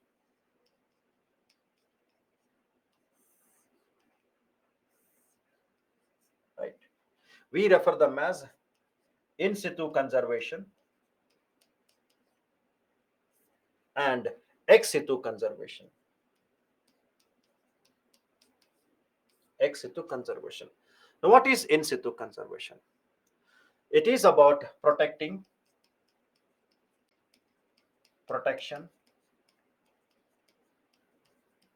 conservation of endangered species. Endangered species. Plants and animals, both endangered species, plants and animals, in their natural habitat. In their natural habitat. We refer them as in situ conservation, protecting and conservation of endangered species in their natural habitat. Example, national park. Example, wildlife sanctuaries. Example, biosphere reserves.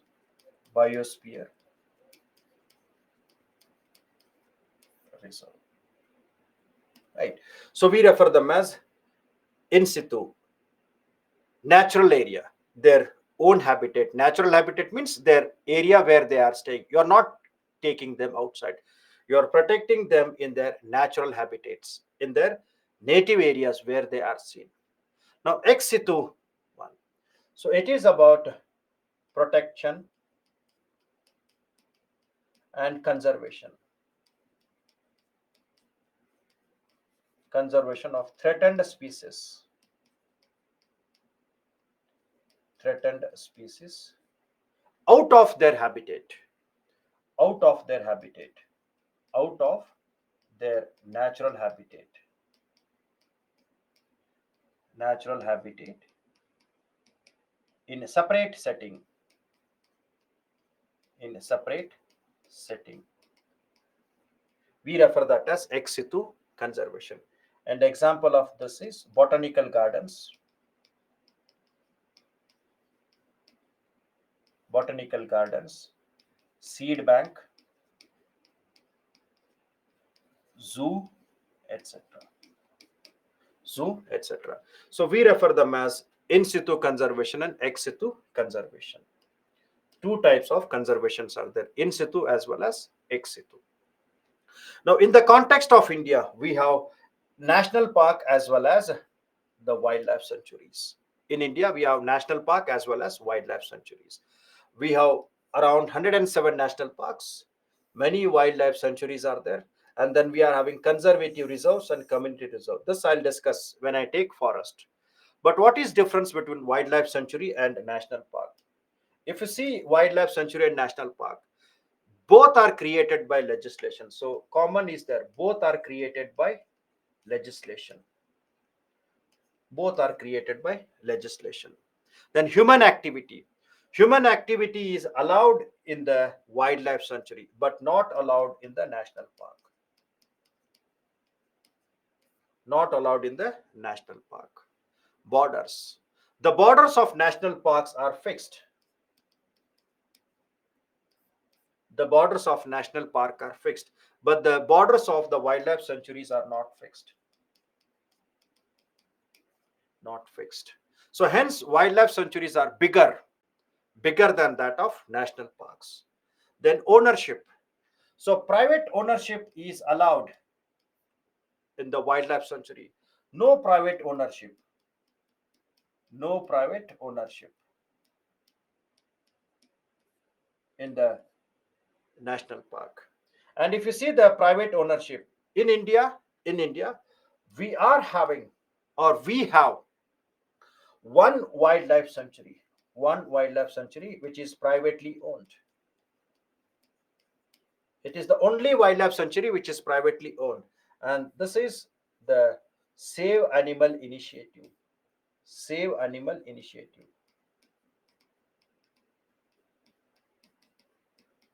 Initiative. And this is in Kodagu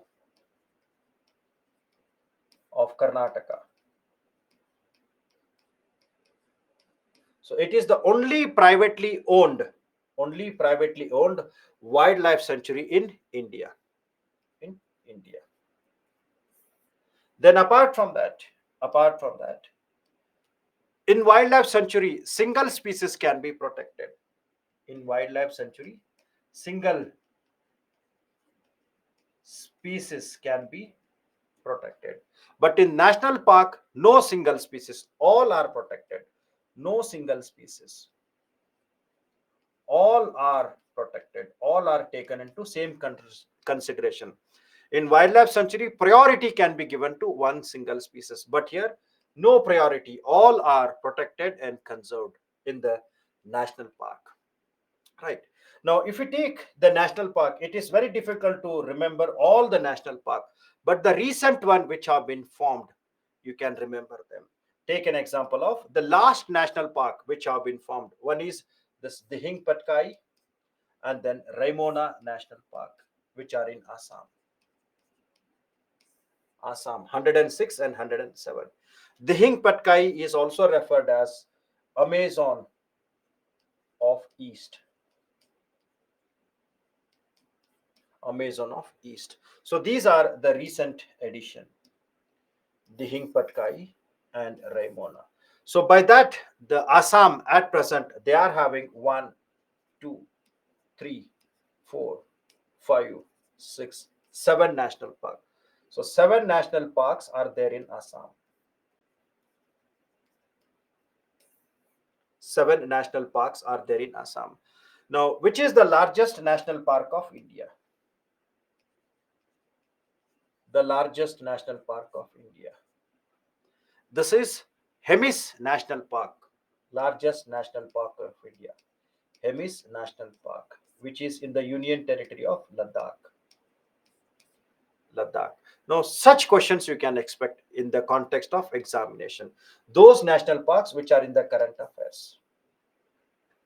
Those which are in the current affairs. Largest is Hemis National Park in Ladakh, and it is also referred as high altitude. It is also referred as high altitude national park of India. Right, and the second largest is the Great Desert National Park of Rajasthan. Second largest is the Great National Park of Rajasthan. Right, so don't get much confused in that. So facts are also very, very important. If they are in the current affairs, you should remember Madhya Pradesh is the state which is having highest number of national parks, and Assam is second in the numbers. So Madhya Pradesh has highest number of national parks. Madhya Pradesh has highest number, and by including these, Assam stands second in the numbers. Assam stands second in the right. So such data, when you get in your current affairs, you should remember them. Hemis National Park, only national park, Great National Park, tiger reserves which are sharing the boundaries with international areas. Right. So such nations or such types of which are seen in the context of current affairs, you should remember that. Right. So Great National Park which preserve and conserve the great Indian bustard which is in Rajasthan.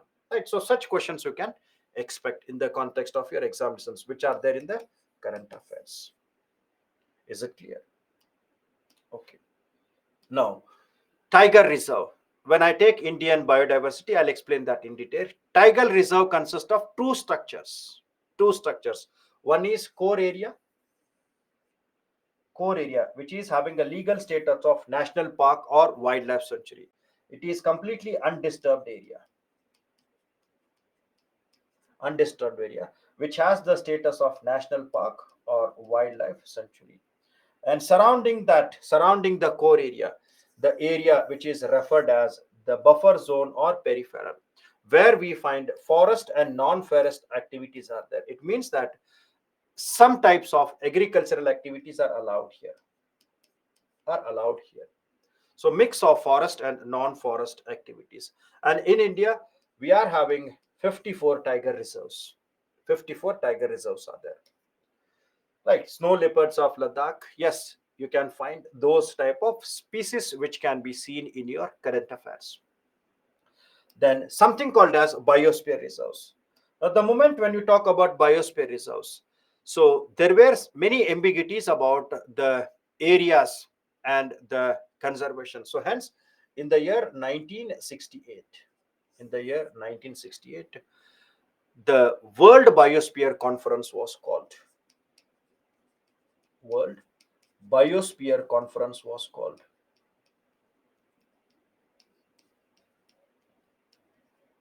Conference was called, and this was an effort of UNESCO. And in this World Biosphere Conference, a program was introduced, which is referred as Man and Biosphere Program. A program called as Man and Biosphere Program, which is an outcome of the World Biosphere Conference, Man and Biosphere Program. And this Man and Biosphere Program is responsible for setting biosphere reserves. Biosphere reserves. And this all started from 1971. Biosphere reserves. Now, the major idea of biosphere reserve is that protecting and conservation of biodiversity. The first one is protection and conservation of biodiversity, right? You have to protect and conserve. Now, how it can be done? When you make study and research. The second one is study and research. And the third one is international cooperation and logistics. International cooperation and logistics. So these are the three things you should remember. One is conservation. Second one is international cooperation for networks and research and development of that areas. Development of that areas with this. So hence, the biosphere consisted of three areas. The one is core area, which is undisturbed area. Core area, which is undisturbed area. And surrounding that,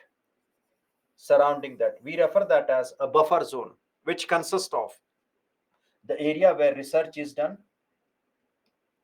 and study is done. And surrounding that, the third area, which is referred as transition zone. So it consists of three layers. Core area, buffer zone, and transition zone. Three zones: core, buffer, and transition zone. Core is completely undisturbed area, and buffer zone where research is done, and transition area where economic activities are allowed.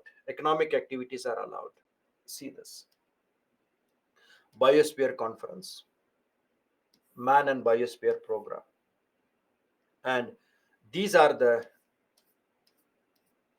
these are the programs which includes protecting the world ecosystems, demonstrating approach and all. Now, they may not be in detail about this, but remember it is a Man and Biosphere program which led to the structure of biosphere. And biosphere reserve consists of core area, undisturbed area, which consists of the national park and wildlife sanctuaries according to the Wildlife Act of 1972. Completely, completely undisturbed area. Then the second area is referred as buffer zone, where studies are done. Research and studies are done. And there may be possibility of certain settlements. Certain settlements can be allowed in the buffer zone. Certain, not all, can be allowed. Then transition area, the third one, transition area, where we find certain type of economic activities can be allowed here. We refer them as transition areas. Now, in the context of India, how many biosphere reserves are there? When we talk about India, how many biosphere reserves are there?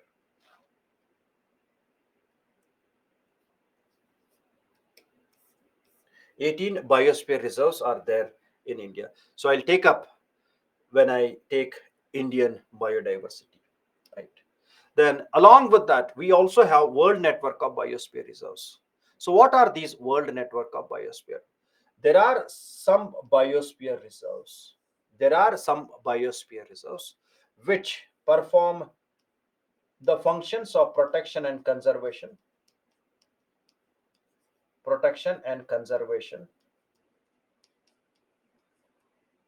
plus they also make sustainable development of that area. Sustainable development of that area on the lines of sustainable development goals. On lines of sustainable development goals. Sustainable Development Goals, which talks about environmental, economic, and cultural part. So, holistic development of that area. So, such areas we refer them as the World Network of Biosphere Reserves. So, in the context of India, out of 18, out of 18, 12 are classified as the World Network of Biosphere Reserves. In India, 12 are classified as the World Network of Biosphere Reserves. Again, we will take them separately. 12 are World Network of Biosphere Reserves. So they provide values, all these values, right? So apart from research, they also make sustainable development, keeping all these goals into their mind. Sustainable development, right? Then CITES, Convention on International of Trade of the Species, Convention on International Trade in Endangered Species. Now, what do you mean by the endangered species, or what do you mean by the CITES? Now, this is an international convention. So, the moment when we say convention, remember that it is an international approach in protecting the rich biodiversity of that area and also the species. Now, here, this convention, which is more specifically with reference to the trade means illegal trade,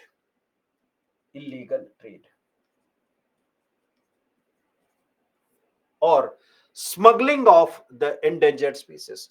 So, in the context of the world, we have many species like pangolin,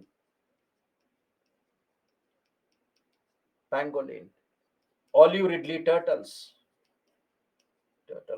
which are endangered species, but they are having huge economic profits. So they are having huge economic values.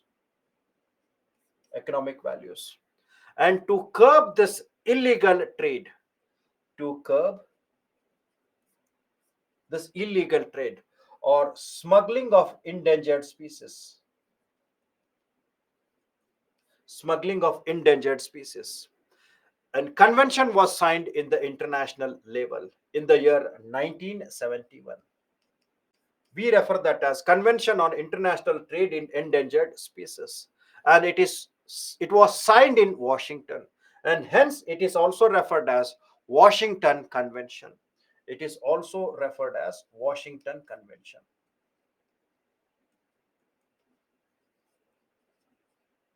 Washington Convention, which was signed in the year 1971, and India became a part of that in 1976. 76. Now, what happens when the illegal trade of endangered species is done? So this illegal trade or smuggling raises huge amount of money. It will have large amount of money, and this money which is done through the illegal trade will always create an organic crime, which always create organized crime. So this will create organized crime. Organized crime. Now, what type of organized crime? So the money which is earned by this illegal trade can be used for financing terrorist activities. Can be used for financing the terrorist activities, or it can lead to something called as money laundering. It can lead to money laundering. Money laundering. Generally, we refer that as white collar crime. To curb all these, we signed something called as Convention on International Trade in the Endangered Species. Now, important of this is this convention is legally binding. This convention is legally binding.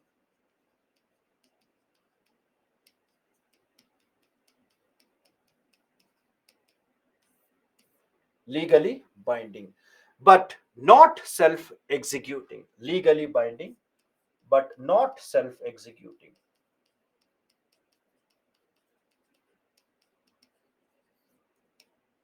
It means that a country has to make its arrangement in its national laws.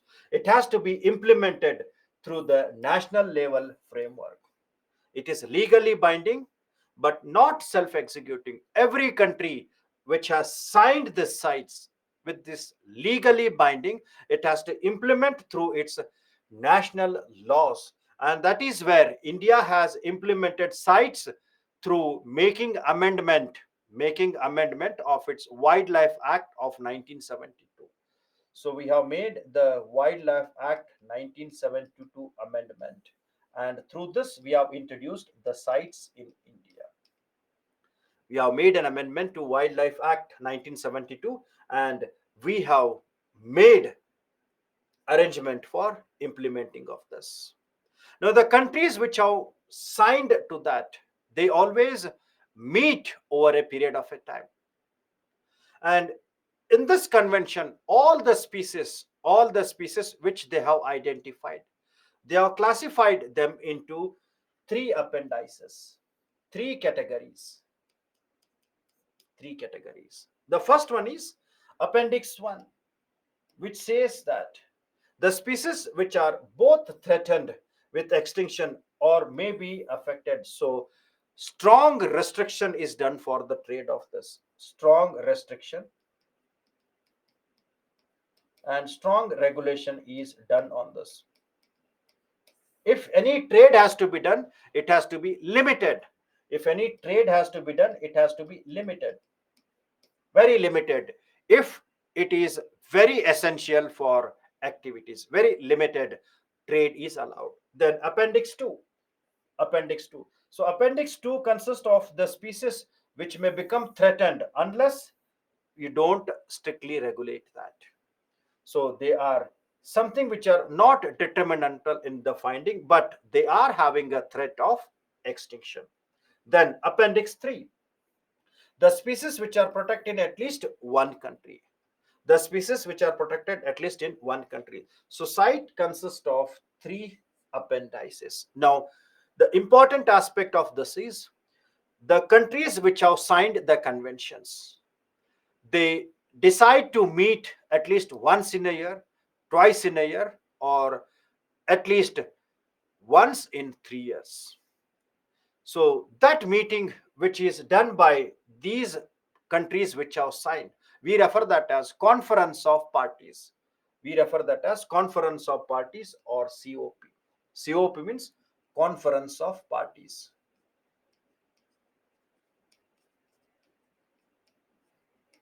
where these conference of parties are referred as the governing body to the conventions. They are the governing body to the conventions. To the conventions. Any convention, they will have their own bodies, own countries which are signed. And in the context of the conventions which is signed for CTCs, the countries decided that they will meet once in 3 years. Once in 3 years. And hence, the meeting which was done in the year 2022 was 19th time. So hence it is referred as COP 19. 19 means it defines the number of meeting of the conference of parties. So 19th time they met. 19th time the governing bodies of sites met in Costa Rica, in the Costa Rica. So that is called as the menu of the COP19 sites 2022. 19th time the conference of parties of sites met in the Costa Rica. In the Costa Rica. So remember, 19 means 19th time meeting, and they always meet once in 3 years. Once in 3 years. So the last meeting was some 2019. Now here the important outcome is in this meeting, because of India's effort, red crowned roofed turtle, which is called as Batugar kachuga, and Lethes soft shell turtle, that is Nelsonia lethil. This Lethese soft shell turtle is in peninsular part of India, Tamil Nadu, Godavari rivers where you can find that. Tamil Nadu and that region we have seen. So these two species of India's, they have kept in appendix 1. So they have been moved to the appendix N. So strong restrictions is there for protection of this. So this is called as the red crowned roofed or Batugar kachuka, and Lethis soft shell is this. Lethis soft shell or Nelsonia lithai. And the second, which is very, very important for India, is the Sisham, the Delbergia sisu, has moved from Appendix 1 to Appendix 2. It has moved from Appendix 1 to Appendix 2. It means that now we can increase the trade of this Sisham. So this is where they have liberated, or they made that the shisham or this wood can be traded more compared to the limitation. So it is referred as a huge relief to handicraft industries. Huge relief to handicraft industries, because these woods are used for constructing many decorative pieces and many decorative pieces, chairs, etc. So the moment when it has moved from appendix 1 to appendix 2, initially before 2022 there was a restriction in the trade of the sisham, but once it has moved from 2000, sorry, once it has moved from appendix 1 to appendix 2, then there is a way where we can export more quality, more quantity of this. So it has made increase in the quantity of trade of the seshamum or Dalbergia seshamum, right? So IUCN is different, CITES is different. So don't get much confused about that. Why can't such appendix be put together with those under IUCN?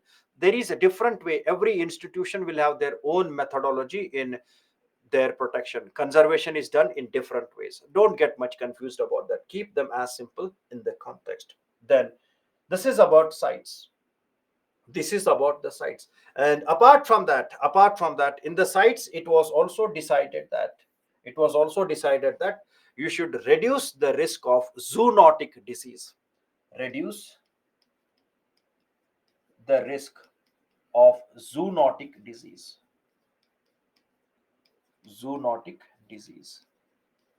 So we have many incidences of these are there, like the COVID, the Kashnur forest disease. So many type of disease, and these are the disease which spreads from animals to human beings. Disease which spreads from animals to human, swine flu, etc. So an effort was also signed where the reduce the risk of zoonotic disease, right? Then the most trafficked animal in the world is pangolin,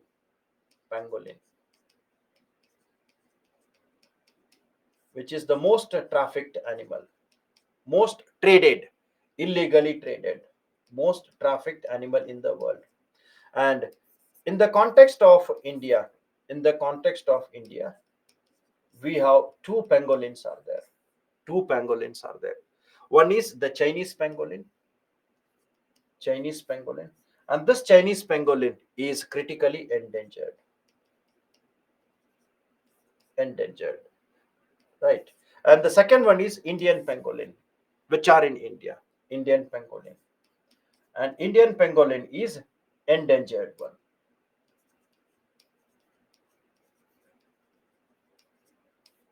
It is endangered one. Yeah, holistic approach will be more effective, but the problem here is, Kennedy, that you can't demarcate, you don't find these species in all the part of the earth. So holistic approach, I agree that will be more effective, but the problem is you can't make the people to do with the effort which can be done by simultaneously by themselves. So hence we needed to have a different degrees of protection under different ways. So IUCN Red List only gives the criteria. The protection is done by these conventions. Right, IUCN has just given the criteria. International Union for Conservation of Nature, it has given only the state of that animal. It does not talks about how to protect. It gives the data, and after these data the conventions are framed. After these data the conventions have been formed. So IUCN does not talks about conservation, it only gives the data. Is it clear? So don't go with A plus D. Don't go with this. Don't go with this. Don't go with this. Don't break your head for that. Just mention that it is critically endangered and endangered species. Right. Then we have something called as Convention on Conservation of Migratory Species. It is also called as Bond Convention. It is also called as Bond Convention, which was signed in the Bonn. And it is an international and intergovernmental treaty backed by UNEP in the year 1979. Now here, understand. On the earth, we have many migratory species which move from one area to another area voluntarily. It is not trading. So we find many migratory species are there. Migratory species. Migratory birds and animals, what we see. Migratory birds and animals which move from one area to another region. They move from one region to another region, from A to B. And this is voluntarily, voluntary. And these birds and animals, they move from one area to another area, either on the air or through the water or on the land areas. So these migratory species, they need a protection from source where they start, and the region where they meet, we refer that as destination.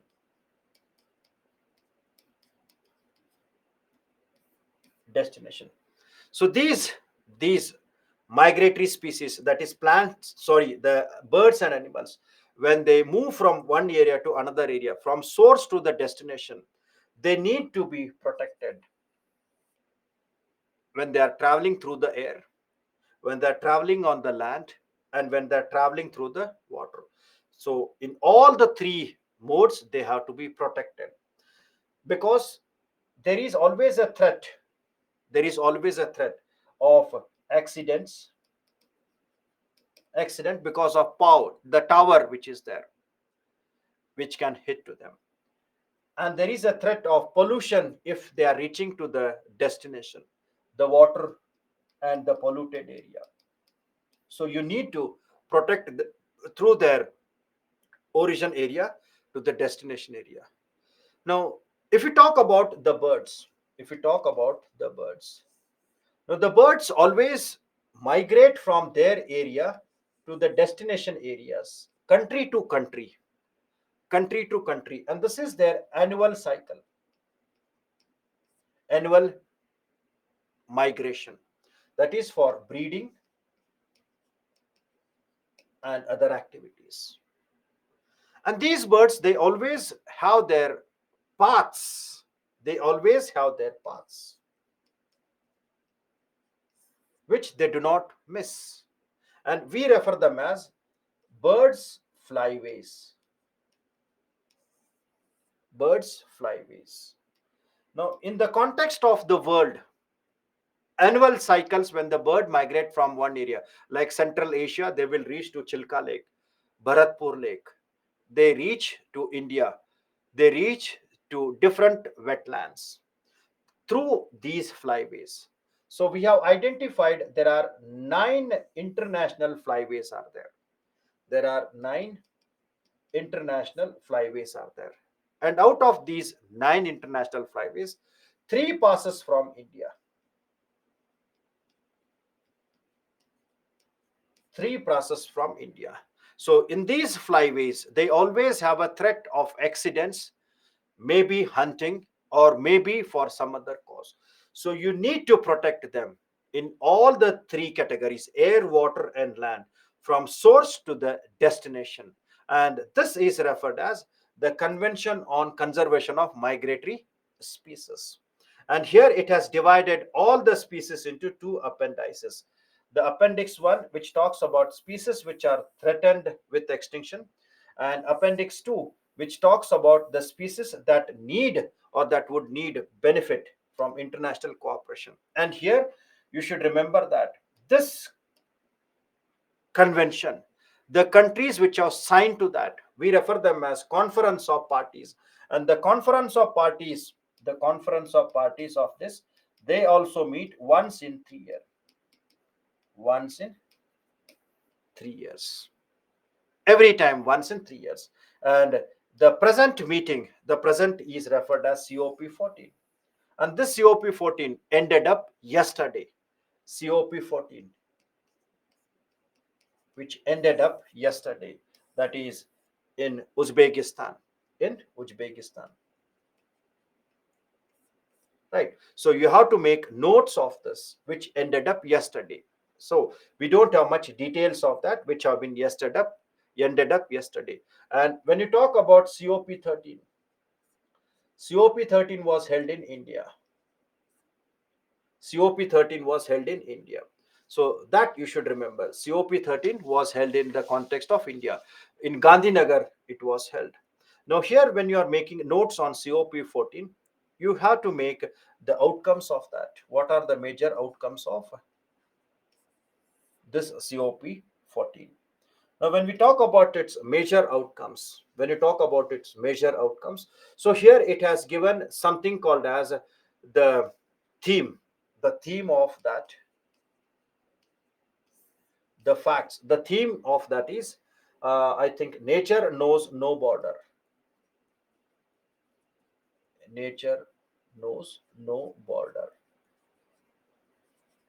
No border. And again, you should remember that. In this COP 14, it has released the report,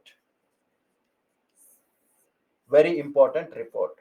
And this report is referred as the state of world's migratory species. State of world's migratory species.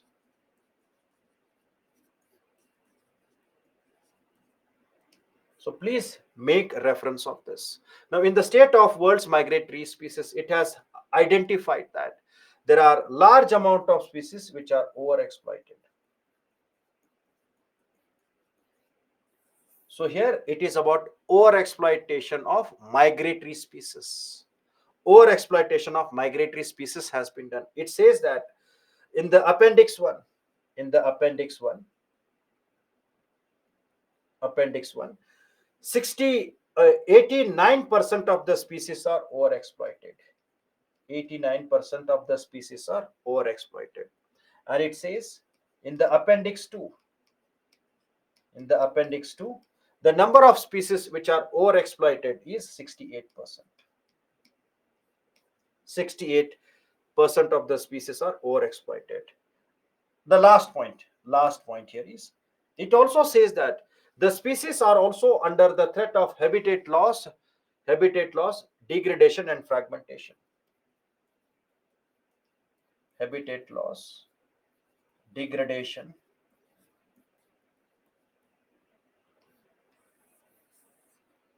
habitat loss means it can be construction activities, or it can be due to forest fire, or it can be due to earthquake, or any type of that. And fragmentation. Now this data, habitat loss, degradation and fragmentation, is affecting 86% of the appendix 1. 86% of appendix 1. And it also says that it affects the 74% of appendix 2. Now the same statements they can put in UPSC. You don't have to by heart them, but the moment when you read them, you have to remember them. So apologies that I took 2 minutes more. So I tried to explain what best can be done. I appreciate really the way in which you people have responding since from morning to the night.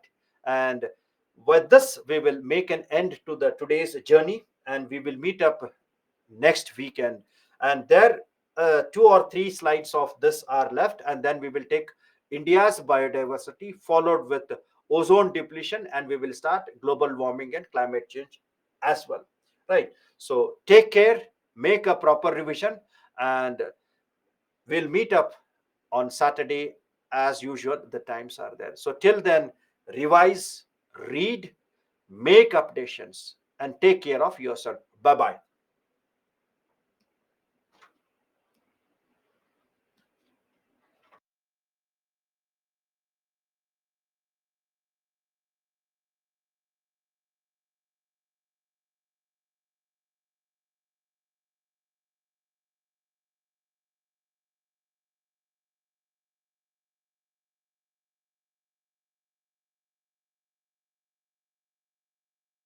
Hey, hey, hey.